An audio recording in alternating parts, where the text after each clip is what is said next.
Hello जी, good morning, Radhe Radhe, जय श्री राम दोस्तों। तो स्वागत है आपका मेरे को नए व्लॉग में। तो दोस्तों, आज हो रही है शुरुआत घर की साफ सफाई के साथ में। तो वैसे कि मेरे व्यूवर्स बोलते हैं कि तुम्हारा पोछा झाड़ू होता है, तो भाई सबसे पहले अपने घर को साफ स्वच्छ रखना चाहिए इंसान को, तभी आगे के कार्य करने चाहिए। अगर आपका घर साफ और स्वच्छ है तो आपका शरीर और आपका मन और आपकी आत्मा तो वैसे ही शुद्ध और स्वच्छ रहेंगी। तो भाई सबसे पहले करिए अपने घर की साफ सफाई, उसके बाद आगे के काम करिएगा स्टार्ट। तो भाई यहाँ पे पूरे घर में झाड़ू पोछा हो गया था, जैसे कि आप लोगों को पता है जल्दी उठ रही हूँ मैं आजकल। उसके बाद फिर अंदर की साफ सफाई करके मैं आ गई थी बाहर। तो करिए यहाँ की भी साफ सफाई, मैंने सारा बाहर का धुल दिया है, मैंने एकदम बढ़िया साफ कर दिया। धूप हल्की हल्की निकलनी स्टार्ट हो गई थी। उसके बाद फिर मैं आ गई थी किचन में। तो दर्शित का लंच भी तैयार करना था। तो भाई यहाँ पे आज बना रही हूँ मैं यहाँ पे बथुआ के पराठे। और भाई सीजन का चल रहा है एंड, तो ये सीजन के हैं हमारे लास्ट बथुआ के पराठे।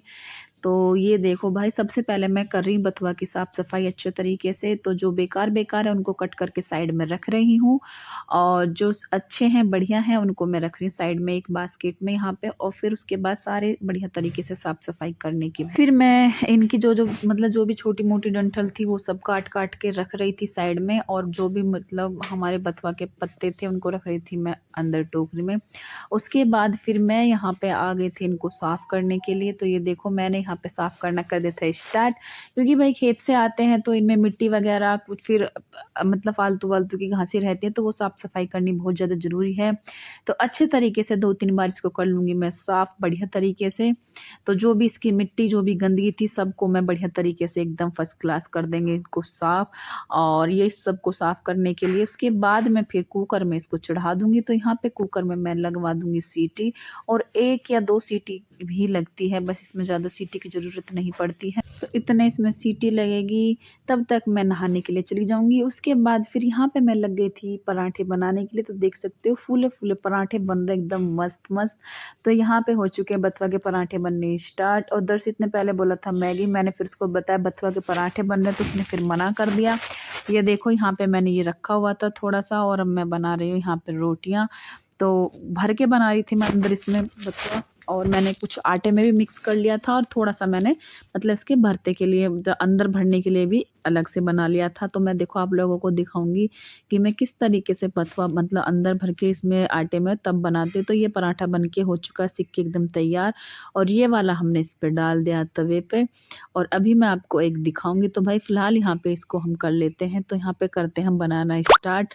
सबसे पहले इस तरीके से थोड़ा सा लिया है आटा, और अभी मेरे हाथ में कैमरा है, अभी कैमरा रख दूंगी मैं साइड में।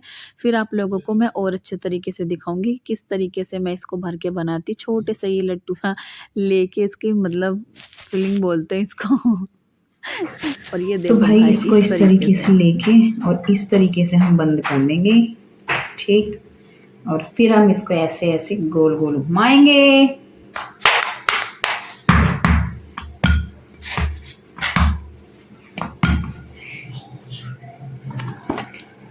अब इसको बना लेते हैं। मेरा यही तरीका है बनाने का, सबके अपने अलग अलग होते हैं, तो मेरा तो यही है। तो भाई इसको बेल लेते हैं। हिमांशु की आवाज आप लोगों को आ रही होगी। अभी उसको जाना है बाहर घूमने, डैडी के साथ चिज्जी लेने, तो इसलिए वो लगी हुई है वहां पे। पराठा बन के है मेरा तैयार। थोड़ा सा इधर से निकल भी गया बाहर, लेकिन कोई बात नहीं, चलता है दोस्तों, इतना तो चलता है।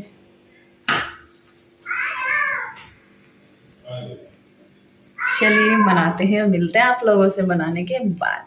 उसके बाद फिर यहाँ पे बर्तन मैंने सब साफ कर दिए थे। तो अब सबसे पहले जमा देते हैं बर्तन। तो ये देखो एक कांच का गिलास दिखा रही जो मैं आपको, ये मेरा भैया लेके आया था लखनऊ से।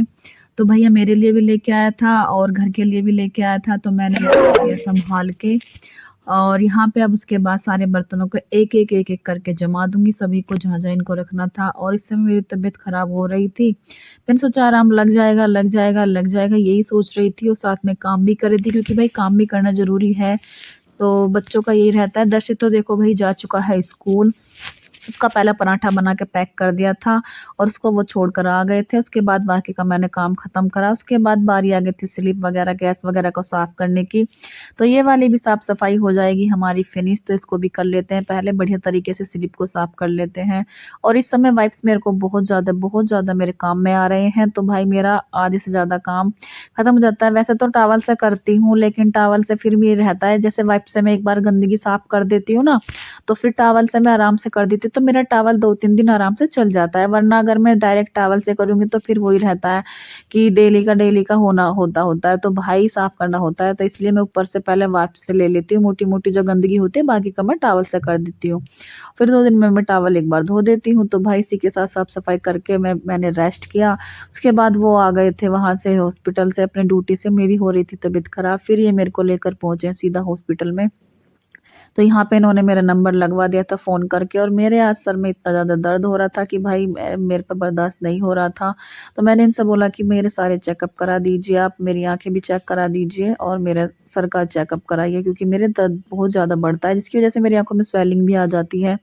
तो यहाँ पे हम आ गए थे अपने चेकअप कराने, लेकिन सबसे पहले तो मेरी करी उन्होंने आँखें चेक डॉक्टर ने, तो आँखें मेरी बिल्कुल सही आई हैं, बस थोड़ी-सी ड्राई आइज़ उन्होंने बताई थी। बाकी तो आँखों में तो कोई प्रॉब्लम नहीं है, बिल्कुल ठीक है, चश्मे के लिए उन्होंने मना कर दिया है। तो मैं यहाँ पे बैठी हुई थी अपना इंतज़ार कराने के लिए, तो यहाँ पे मेरे को अपना सर दर्द मतलब चेक कराना था सर, तो डॉक्टर ने यहाँ पे दवाई वगैरह दी है, मेरी 15-20 दिन का कोर्स चलेगा। तो यहाँ से दवाइयाँ लेके अपने चेकअप वगैरह कराने के बाद फिर हम निकल गए थे घर की तरफ। और भाई मेरी भाई हिम्मत नहीं हो रही थी व्लॉग बनाने की, हो गई थी वहाँ पे शाम, क्योंकि टाइम लगा था, चेकअप वगैरह हुए थे बहुत ज़्यादा यहाँ पे, तो काफ़ी ज़्यादा टाइम लग गया था दोस्तों। तो मैं बच्चों को लेके फिर निकल गए थे घर, और घर जाके फिर हम लोग बनाएँगे अपना सादा सिंपल खिचड़ी बनाऊँगी। तो भाई आज का व्लॉग यहीं पर था, कैसा लगा बताइएगा ज़रूर, आशा करती हूँ अच्छा लगा होगा। प्लीज़ लाइक, शेयर, सब्सक्राइब करिएगा और मेरे लिए दुआ करिएगा जल्दी से जल्दी ठीक हो जाऊँ। तो मिलते हैं आप लोगों से एक नए व्लॉग में, तब तक के लिए जय श्री राम।